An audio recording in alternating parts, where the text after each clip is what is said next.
my 1963 Ludwig Downbeat in Champagne Sparkle.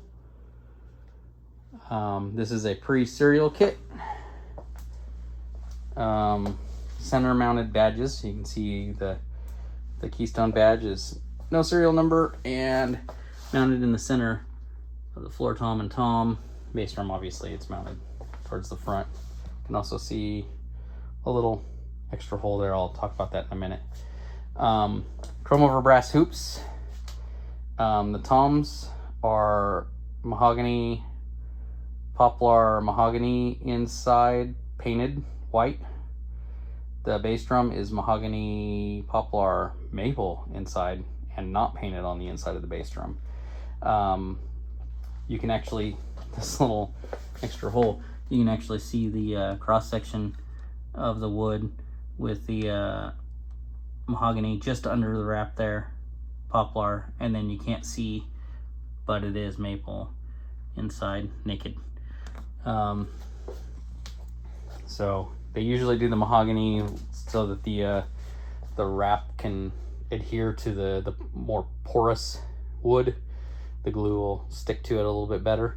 And then maple's was usually used on Duco finish kits because it has a harder, smoother surface. Takes paint a little bit better, I guess. But would paint inside to kind of mask that they have mixed match shells. But a lot of times they wouldn't paint the inside of the maple bass drums. Don't know why. At any rate, looking at this, it's got the kind of the early 60s era, the clock face, Wahlberg and Ogg style consolette with the screws on the top side. And what we call the clock face with a little screw to go in there. The castings for the tom holders and cymbal holders thread directly. The wing screw threads directly into the casting. And we see for the spur, the cymbal holder, the other cymbal holder, and the other spur, they all face the same direction on the drum. They'll go around. Same thing on the floor tom. Now, this could have been somebody years ago, but knowing the individual who had this kit, I don't think he pulled any of this stuff off. All the hardware goes the same direction according to the badge. So they face to that side of the badge around the drum on all of them. Actually, the tom, oh no, it does, even on the 12. So that's a weird consistent thing that I never ever realized before. The cymbal holders also have the old WFL style wing screw that you see there. They have the rounded tilter up top with the Mickey Mouse ear there on both of them. I say Mickey Mouse, it's the one that looks like it's crimped into being a little heart shape, as opposed to the one that is used most of the time on other cymbal stands, like that one there. That's the normal one that you see, probably mid-60s. Hi-hat stand is also a flat bass, Ringo style WFL, where that pedal plate and everything with the heel plate that can flip. The adjuster, or this little section here, is cast and thread right in, whereas later versions have the plate that's threaded, so that's replaceable. That's one of the innovations that they started to come up with, was to have replaceable threaded parts. Instead of having to throw away the whole casting, you could just buy an eye bolt, or the little fastener, or the little shaped thing there, instead of, like, here is a example of a like 64 and earlier stand. So we got this piece is threaded straight in, and on this one it's actually stripped. That's why somebody drilled a hole through it and then threaded it all the way in. Then we have this little guy for the center section adjuster that basically just sits on here and tightens against it. And when you tighten it and it moves around, you end up with this little ridge here. I don't know if that was cast in there originally and then it just gets torn up or what. And then at the top, we got the Mickey Mouse here. Although the tilter is the more modern style, and the wing screws there are the bigger style. So I don't know when they started changing things out. I'm sure they had buckets and buckets of different fasteners they manufactured and then just used them up. We got a Wahlberg and Au spur, like Ringo's kit. This kit has the round, or had the round tone control. It doesn't have the tone control on the floor tom or the tom. They were missing. The individual that I got this from was a high school friend, and this was his stepdad's drum set. He used it early on, had a bunch of other kits later on, and somebody broke into his house and stole all of his equipment, his drum sets, PA, all kinds of other gear. And so he had to bust this kit out of the attic, and it was in cases in the attic, and was using it for a while in the early 1980s in a country band. I have some photos of him playing it. He was a very tall individual, somewhere around 6'2" to 6'4", in a country band. And so this little Downbeat is kind of small. It came with a box with all the hardware, but he didn't use the cymbal stands like that. He used boom stands and stuff. But these legs, he actually used, I have one right here. He actually used these old Club Date style, WFL style legs that were 17 inches long, and to get the floor tom way up. And then he used the L-arm that's inside the cymbal holder, inside the consolette, to get that tom sky high. A big 6.5 by 14 King Beat snare drum from Tama in one of the pictures, wrapped up with towels and stuff. You know, Zildjians and stuff. I believe that hole in the top of the bass drum was for miking purposes. I can't be sure. It could have been to do a light too. The pictures I saw, he didn't have, the front head was ported. So it didn't have any logos or anything on it to put a light in, but who knows? It's definitely not big enough to do a cymbal holder. So I'm either thinking mics, which he did run his own sound. He had his own monitors and everything, and PA system. So he might have had a mic cable in there, or it could have been a light when they did a logo a long time ago. At any rate, it's sitting with flat bass stands. The snare drum on this, unfortunately, is not a Downbeat 4x14, but it is a pre-serial Super Ludwig chrome over brass. It has the round tone control, pre-serial, crimped snare beds. It's chrome over brass hoops, and I have a Lud Alloy Superphonic from this with the red baseball bat felt, and this drum is significantly heavier than, and they do sound different. The shell does too. This is actually wearing, he in his pile of drum heads had a good snare top and bottom that came with the kit, so I put those on this drum to kind of be a little tribute to the original owner. I'm not going to say his name because I don't know if the family wants me to or not, but it is kind of like a little tribute to his, because it was his kit. It's got him all over it to me.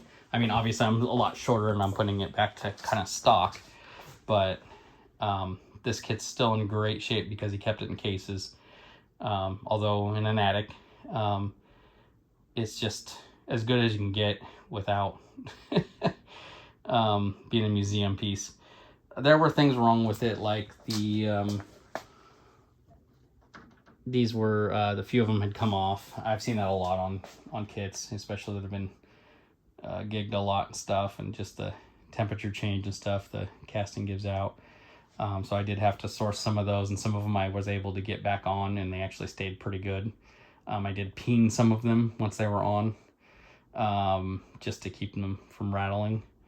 But the floor tom legs and all that stuff, I thought, because I'd seen pictures of the kit, my friend had pulled it out of storage just to kind of take some photos of it to kind of document it, and I was like, I was poring over like 4 photos for like a long time trying to figure stuff out and noticing different things, and I was just really stoked. The tone controls, like I said, is missing on the toms. I will probably source those, but it's going to be the old small knob versions, and they're just kind of hard to find. I don't think a lot of people are pulling them because you can buy the replacements, but the replacements, the big hole and the little hole are reversed. So you either got to bend the new bracket, which isn't right, or you got to find one of the old ones. The one in the snare was actually, the felt was completely worn down, or just eaten up, I don't know. So I ended up gluing more felt back onto it. But anyway, I'm gonna set the kit up, or not set the kit up, set up the camera into the right spot, and I'll play it a little bit. I know I've been rambling on and on, but that's what I like to do. Tell you about the kit, not just beat it up. Okay. So 63 Ludwig Downbeat. Cool little kit. I just feel very lucky to even be able to play it, let alone own it. Run through it. The old hi-hat stands really shaky, but I wanted to have a flat bass, so I finally found one at a decent price. But the footboard sits really high. I guess it does on the Speed King too, but you always get your foot weight on it to keep it down. There's a lot more travel in a bass drum pedal than what I give to a hi-hat stand, but still works really good. Got an original clutch on it too. I don't know if it's exactly the right area. So the Super Ludwig 5x14 chrome over brass, open with an ambassador and an ambassador snare side on it. He had some felt ring around it. He played really muffled drums in a country band, so, but that felt ring's gone, or the muffle ring's gone.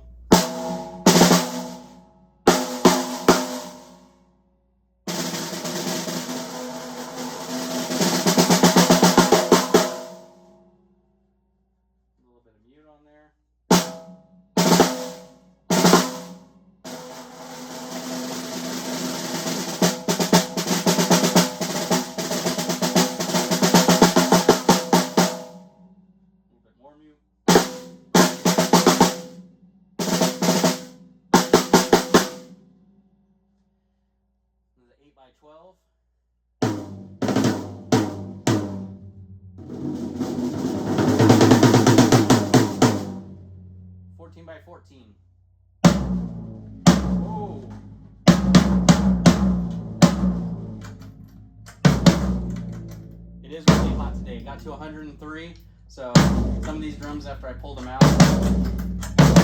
of their cases, are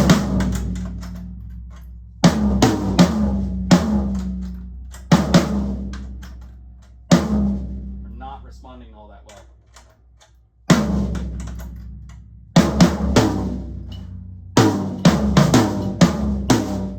That could use up too.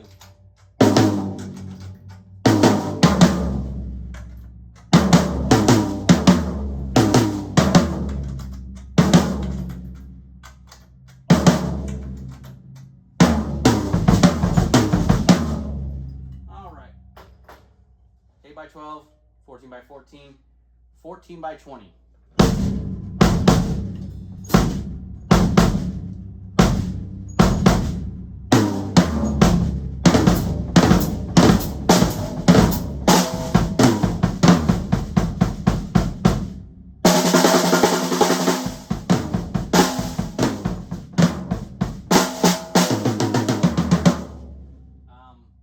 new beat hi-hat.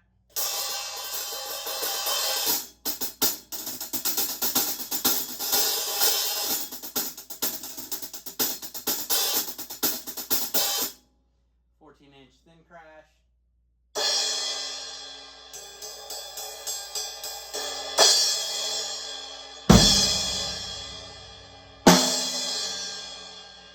I'm not really crazy about that cymbal. 10-inch fast splash, A.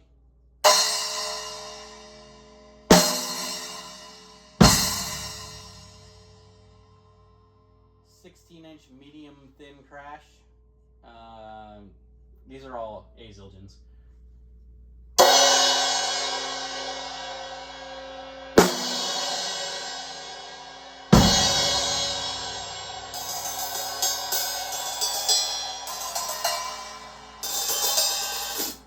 Um, 18-inch medium ride. It almost sounds exactly like my medium crash that I have an 18-inch, but older A Zildjian, I think before they were computer stamped. Or computer hammered or whatever. Um,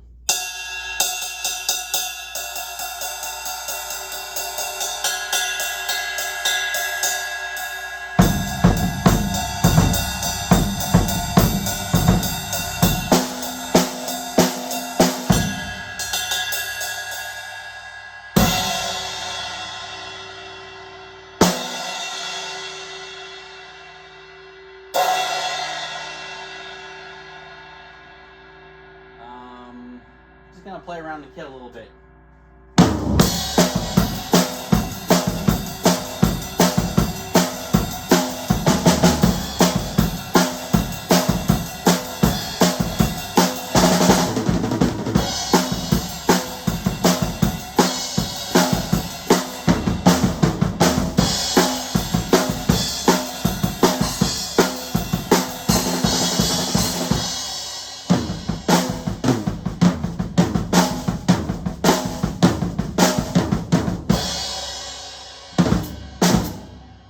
Small kit, the Mahogany makes them really deep sounding. I know I have them tuned low like I always do, but they actually take it.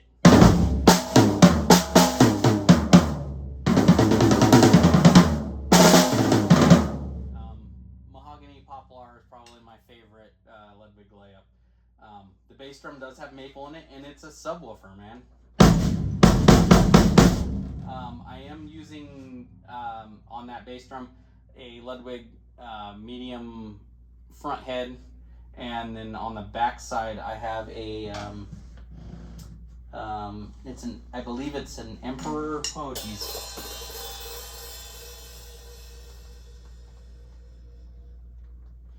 It's one of the newer Power Stroke heads that's in a frosted white. It's not really coated. It's just like a flat white with the ring inside and no impact pad on it. So it's kind of really an ambassador weight, I believe. So a P3, I know most people that like vintage drums don't like those, but that's what I want. I want to be able to kind of just rock some backbeat.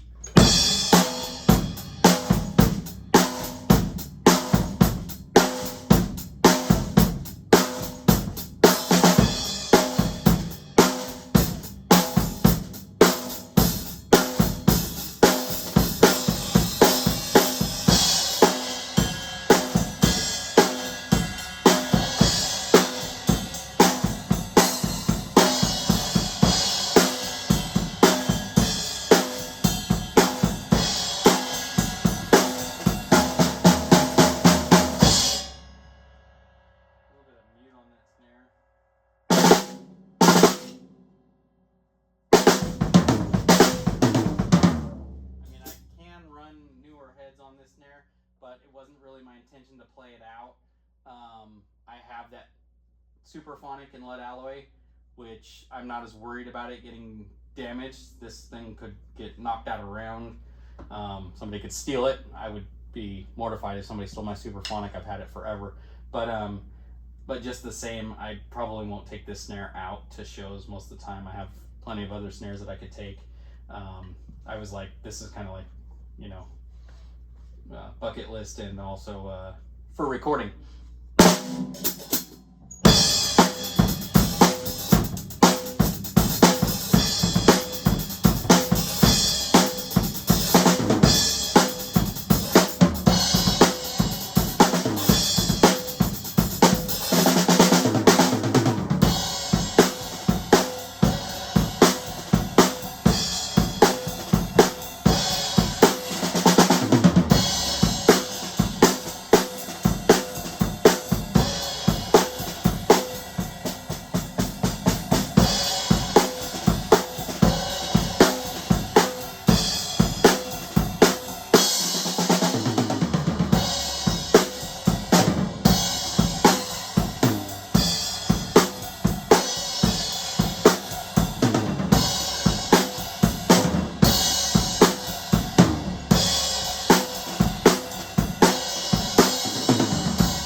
This is not my normal Speed King, so it's got the squeak in it, and I kind of don't want to let it go because it's playing true to the thing. I've got about 5 Speed Kings, so it's okay if one of them squeaks. But I kind of like it. It makes me feel like I'm playing like John Bonham.